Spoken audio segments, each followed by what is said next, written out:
স্বস্তির খবর নেই নিত্যপণ্যের বাজারে। হাতে গোনা কয়েকটি পণ্যের দাম স্বাভাবিক থাকলেও আগের বর্ধিত দামেই বিক্রি হচ্ছে বেশিরভাগ।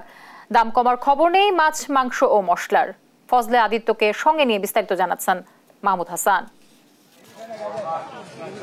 সাপ্তাহিক ছুটির দিনে অন্যান্য দিনের চেয়ে নানা কারণ ও অজুহাতে বাজারে থাকে চড়া ভাব।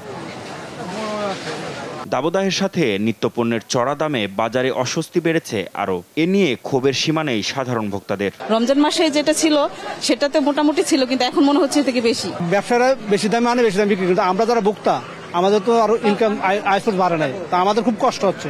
বাজার ঘুরে দেখা যায় মুরগি প্রকারভেদে কেজিতে 20 থেকে 30 টাকা বেড়ে বিক্রি হচ্ছে। তবে কিছুটা কমেছে ডিমের দাম, বিক্রি হচ্ছে 120 টাকা ডজন দরে। আমাদের কাছে অনেকটা বেশি। আমরা কয় টাকা ছাড়াই চাকরি ভাই, এই 220 টাকা 10 টাকা ব্রয়লার যদি হয়, ব্রয়লারও খাইতে পারবো না ভাই। দিন দিন তো জিনিসপত্রের দাম বাড়তে আছে, তাহলে বুঝতে পারেন আমাদের কি অবস্থা।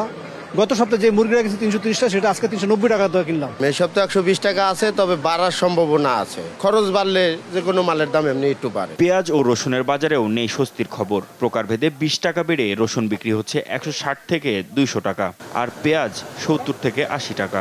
পেঁয়াজের দাম হয়ে গেছে 70 টাকা কেজি। পেঁয়াজ কিন্তু 70 টাকা ছিল না, তখন আরেকটু কমই ছিল।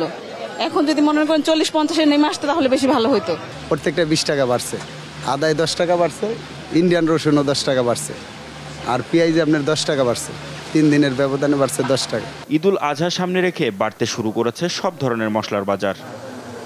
মশলা পণ্য এলাচ প্রকারভেদে কেজিতে 1000 টাকা বেড়ে বিক্রি হচ্ছে প্রায় 4000 টাকায়, আর জিরা বিক্রি হচ্ছে 600 থেকে 800 টাকায়। যে এলাচ ছিল রমজানের আগে 1800 টাকা বা 2000 টাকা কেজি, সেই এলাচ এখন আমাদের বিক্রি করতে হয় 3300-3400 টাকা প্রতি কেজি বিক্রি করতে হয়। মোটামুটি মুদি, ডাল, চাল, চিনি এগুলা কমে আছে, এগুলা কোনো বাড়ে না, আরো বরঞ্চ 5 টাকা 10 টাকা করে কমতেছে।